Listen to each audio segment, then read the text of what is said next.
رمضان مبارک میں اعتکاف کی فضیلت ہے، اعتکاف کا اہتمام کرنا چاہیے، اعتکاف کے بہت زیادہ فضائل آئے ہیں۔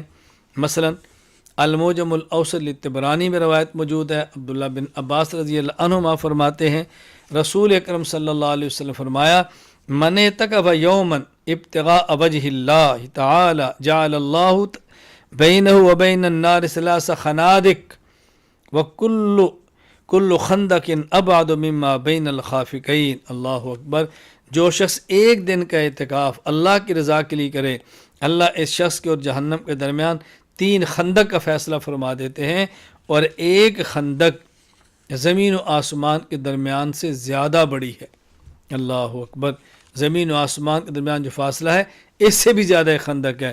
یہ تو ایک دن کا اعتکاف ہے، آپ فرمائیں 10 دن کے اعتکاف اللہ تعالیٰ کیا اجر عطا فرمائیں گے۔ سبحان اللہ۔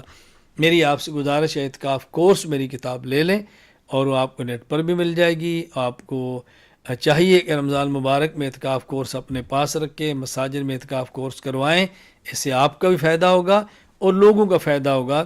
اگر کسی جگہ پہ بھی دستیاب نہ ہو تو آپ آن لائن منگوا سکتے ہیں، وگرنہ آپ اس کا پرنٹ نکلوا لیں اور اس کا مطالعہ فرمائیں۔ مرد حضرات اعتکاف کریں مسجد میں، خواتین اعتکاف کریں گھروں میں۔ مردوں نے مسجد میں اعتکاف کرنا ہے۔ رسول اکرم صلی اللہ علیہ وسلم جب بھی اعتکاف فرمایا مسجد میں فرمایا، اور قرآن کریم سورۃ البقرہ آیت نمبر 187 وَلَا تُبَاشِرُوهُنَّ وَأَنْتُمْ عَاكِفُونَ فِي الْمَسَاجِدِ، تم جب مسجد میں معتکف ہو اپنی بیوی کے ساتھ مباشرت نہ کرو۔ اس آیت کے تحت حضرت امام ابو بکر جساس احکام القرآن الجساس میں فرماتے ہیں وَأَمَّا شَرْطُ اللَّبْسِ بِالْمَسْجِدِ فَإِنَّهُ لِلرِّجَالِ خَاصَّةً دُونَ النِّسَاءِ، یہ مسجد میں اعتکاف کی شرط مردوں کے لیے ہے، یہ خواتین کے لیے نہیں ہے۔ اور یاد رکھنا صحیح بخاری میں ایک حدیث موجود ہے، امی عائشہ رضی اللہ تعالیٰ عنہ فرماتی ہیں کہ رسول اکرم صلی اللہ علیہ وسلم نے اعتکاف کا ذکر فرمایا کہ میں مسجد میں اعتکاف کروں گا۔ اللہ اکبر۔ فرماتے ہیں عائشہ کہ میں نے بھی آپ سے اجازت لی، مجھے اجازت مل گئی، میرا خیمہ لگ گیا۔ حضرت حفصہ نے کہا میری اجازت لو، ان کی اجازت دی، ان کا خیمہ بھی لگ گیا۔ از زینب پتہ چلا تو ان کا خیمہ بھی لگ گیا۔ رسول اللہ صلی اللہ علیہ وسلم جب باہر تشریف لائے تو آپ نے دیکھا کہ 3 خیمے لگے ہوئے ہیں۔ آپ نے فرمایا ما ھذا، یہ کیا ہے؟ کہا گیا جی بناء عائشہ و حفصہ و زینب، ازواج مطہرات سے عائشہ، حفصہ اور زینب کے خیمے ہیں۔ فقال رسول اللہ صلی اللہ علیہ وسلم البر اردنا بھذا ما انا بمعتکف فرجع فلما افطر اعتکف 10 من شوال، تو رسول اکرم صلی اللہ علیہ وسلم نے اعتکاف ہی چھوڑ دیا کہ میں اعتکاف نہیں کرتا، اور آپ نے پھر قضا کے طور پر شوال میں آپ نے 10 دن اعتکاف کیا۔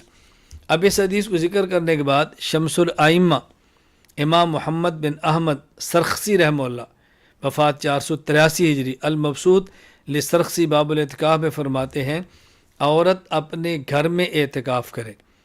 اس حدیث کا ذکر کیا اور پھر ارشاد فرماتے ہیں فَإِذَا كَرِهَ لَهُنَّ الْاعْتِكَافُ، اللہ اکبر۔ بلکہ اس حدیث میں جو لفظ ہے وہ کیا ہے؟ لمن هذه فقیل لعائشہ وحفصہ فغضب، نبی پاک صلی اللہ علیہ وسلم جب دیکھا کہ یہ 2 خیمے لگے ہیں تو آپ نے پوچھا خیمے کن کے ہیں؟ تو کہا گیا جی عائشہ اور حفصہ کے ہیں۔ فغضب، رسول اللہ صلی اللہ علیہ وسلم غصے ہوئے۔ اللہ اکبر۔ نبی پاک صلی اللہ علیہ وسلم غصے ہوئے اور کیا فرمایا؟ البر یریدن بہذا، کون سی نیکی کا تم نے ارادہ کیا مسجد میں اعتکاف کرنے پر؟ اللہ اکبر۔ فَأَمَرَ بِقُبَّتِهِ فَنُقِضَتْ فَلَمْ يَعْتَكِفْ فِي الْعَشْرِ فِي ذَلِكَ الْعَشْرِ، آپ نے اپنا خیمہ اکھاڑنے کا حکم دیا، اعتکاف نہیں فرمایا۔ امام سرخسی کتنا عجیب استدلال کرتے ہیں، کہتے ہیں فَإِذَا كَرِهَ لَهُنَّ الْاعْتِكَافُ فِي الْمَسْجِدِ مَا أَنَّهُنَّ يَخْرُجْنَ إِلَى الْجَمَاعَةِ فِي ذَلِكَ الْوَقْتِ فَلَأَنْ يُمْنَعْنَ فِي زَمَانِنَا أَوْلَى، فرمایا اس وقت کی بات ہے کہ جب مسائل سیکھنے کی حاجت تھی اور عورتیں مسجد میں جا کے جماعت سے نماز پڑھ لیتی تھیں، اس وقت بھی آپ نے منع فرما دیا۔ اب کہاں گنجائش ہو سکتی ہے عورت کے مسجد میں اعتکاف کرنے کی؟